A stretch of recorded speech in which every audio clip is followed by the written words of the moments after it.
Everyone, welcome back to my channel. কেমন আছো তোমরা সবাই? আশা করি তোমরা খুব ভালো আছো, আর আমিও খুব ভালো আছি। আজ হচ্ছে অরণ্য ষষ্ঠী বা জামাই ষষ্ঠী। তাই সকালবেলায় আমাদের বাড়িতে এই অরণ্য ষষ্ঠীর পুজোর কাজ কিন্তু শুরু হয়ে গেছে, কারণ এই পুজোটা তাড়াতাড়ি শেষ করে আমাকে আবার আমার মা বাবার বাড়ি যেতে হবে জামাই ষষ্ঠী পালন করার জন্য। এই পুজোটা মূলত এই অরণ্য ষষ্ঠীর পুজোটা মায়েরা তাদের সন্তানের জন্য করে থাকে। তাই এখানে আমার শাশুড়ি মা, মাসি শাশুড়ি আরও কয়েকজন মিলে এই পুজোটা শুরু করে দিয়েছে। আমিও রয়েছি এই পুজোটাতে, আর আমি এখানে চণ্ডীপাঠ করেছি, সেটার ভিডিও দিতে পারিনি। আর এখানে সব কিন্তু পুজো সবাই মিলে করছে, আমি তাদের সাথে রয়েছি। এখানে সবাই মিলে গাছে আম দুধ দিচ্ছে, এইসব নিয়ম রয়েছে, সেগুলো সব পালন করে নিচ্ছে। এই পুজোটা কিন্তু আগে আমাদের বাড়িতে হতো না, মানে আমার মা বাবার বাড়িতে বিয়ের পর থেকে আমি এই পুজোটা দেখতে পাচ্ছি, যেটা আমার শ্বশুরবাড়িতে হয়। আর শ্বশুরবাড়িতে আগে থেকেই হয়, বিয়ের পর থেকে আমি দেখছি। আর তোমাদের কাদের কাদের বাড়িতে এই পুজোটা হয় আমাকে কিন্তু কমেন্ট করে জানিও। এখানে পুজোটা প্রায় শেষের পর্বে। তারপরে পুজোটার নিয়ম আছে হলুদ সুতো বয়সে যারা পুজোটা করছে তারা তাদের বয়সে যাদের ছোট আছে তাদেরকে পরিয়ে দেয়। এখানে আমাকে পরিয়ে দিল, প্রথমে আমার ভাগ্নিকে পরিয়ে দিল, এবার একে একে বাড়ির সবাইকে এই হলুদ সুতো কিন্তু পরিয়ে দেবে। পুজোর কাজ পর্ব সব শেষ করে এখানে আমি ঝটপট রেডি হয়ে নিচ্ছি। হাতে সময় খুব কম, কারণ ওদিকেও কিন্তু আমার মা উপোস করে রয়েছে, জামাই ষষ্ঠীর কিছু নিয়ম করে আমাদের খাইয়ে তারপর খাবে। তো তাড়াতাড়ি হাতে সময় একদমই নেই, ওই বাড়ি থেকে অলরেডি ফোন করা শুরু হয়ে গেছে, তাড়াতাড়ি রেডি হয়ে তারপর ওই বাড়িতে চলে যাব। এই যে আমি এখানে পুরো রেডি হয়ে গেছি বেরোবো বলে, এই আয়না একটু দেখে নিলাম যে কেমন লাগছে কি। খুব তাড়াতাড়ি রেডি হয়েছে, হাতে বেরোনোর সময় পাইনি, আর যা গরম পড়েছে তাতে রেডি হওয়ারও কিছু নেই। তো চলো যাওয়া যাক। এই যে এখানে বর্মনবাবু রেডি হয়ে গেছে, তো চলো যাওয়া যাক। রাস্তায় প্রচণ্ডই গরম আর চড়া রোদ ছিল, বেরোতে বেরোতে আমাদের 11টা বেজে গেছে, তখনই প্রচণ্ড চড়া রোদ, যেতে কষ্টই হচ্ছিল। তো মানে আধ ঘন্টার রাস্তা যেতেও যেন একদম গা হাত পা পুড়ে যাচ্ছে এরকম ভাব, প্রচণ্ড রোদে, তাও কষ্ট করে যেতেই হবে। কারণ ওখানেও দুজন আশা করে বসে আছে, মানে আমি আমার মা বাবার কথা বলছি, অনেক আয়োজন করে বসে আছে।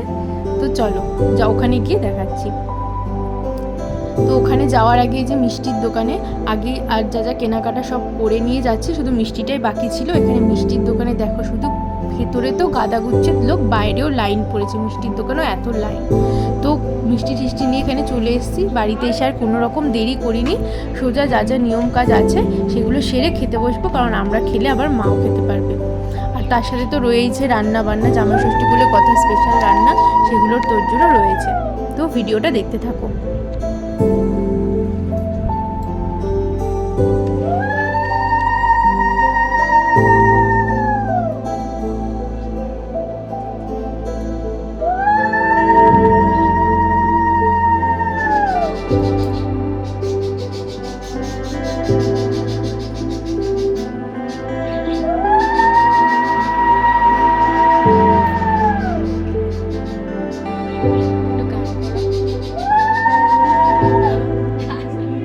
আমি বলে দিলাম কোনো ব্যাপার নেই।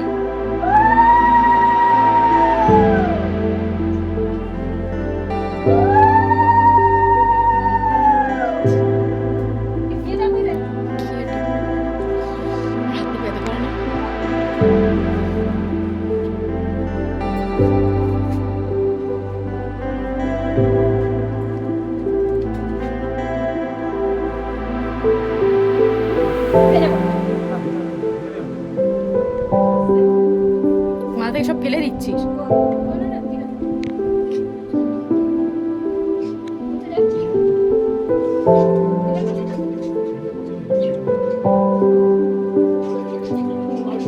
ভিজিয়ে দাও মা, দেখি ইসমাইল।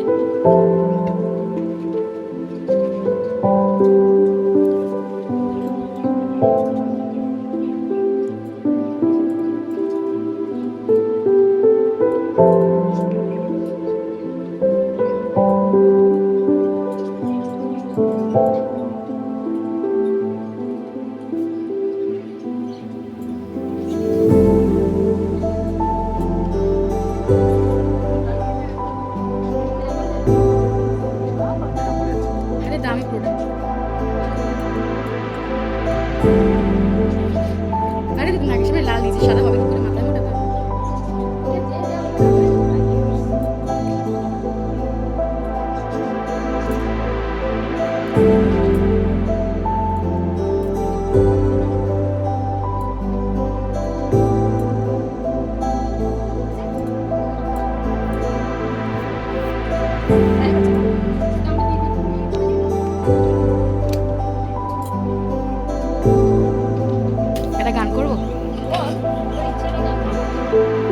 সব নিয়মকানুন শেষে যা যা খেতে হয় সেগুলো, যেরকম চিড়ে, দুধ, দই, মিষ্টি, ফল, যা যা খেতে হয় সেগুলো আমাদের সাজিয়ে দিয়ে দিয়েছে। এবার খাওয়া দাওয়া কমপ্লিট করে চলে এসেছি।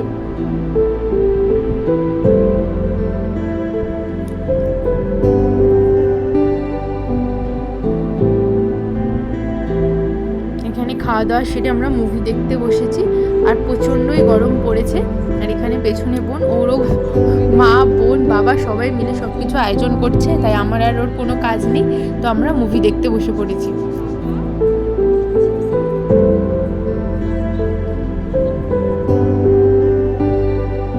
এখানেই দেখতেই পাচ্ছ কি পরিমাণ ঘামছি। আর মেকআপ সেরকম কিছু করিনি, তাও যেন অস্বস্তি হচ্ছে। আর এখানে ফাইনালি লাঞ্চের পালা। এখানে বোন, মা সব রান্নাটা করেছে আর বোন, মা সব গুছিয়ে দিয়েছে। আর বোন এবার সেগুলো সাজিয়ে সাজিয়ে দিচ্ছে।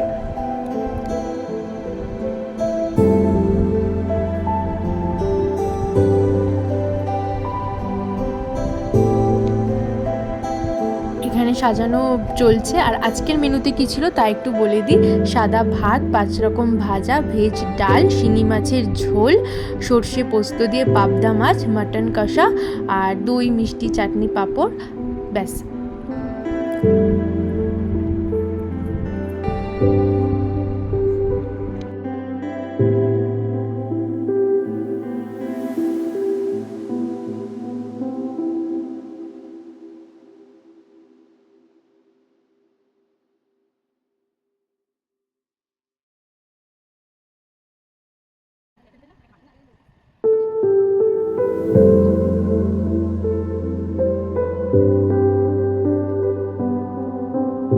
এখানে খাওয়া দাওয়ার পর্ব কমপ্লিট করে তারপর বোন বানিয়ে দিয়েছিল মশলা স্প্রাইট, সেটা খেয়ে নিলাম। তারপর একটা টানা ঘুম দিলাম, আর ঘুম থেকে উঠে আবার আইসক্রিম খেলাম। আর আজকের এই জামাই ষষ্ঠীর ভিডিওটা তোমাদের কেমন লাগবে জানিও। লাইক, কমেন্ট, শেয়ার করতে ভুলো না। বাই।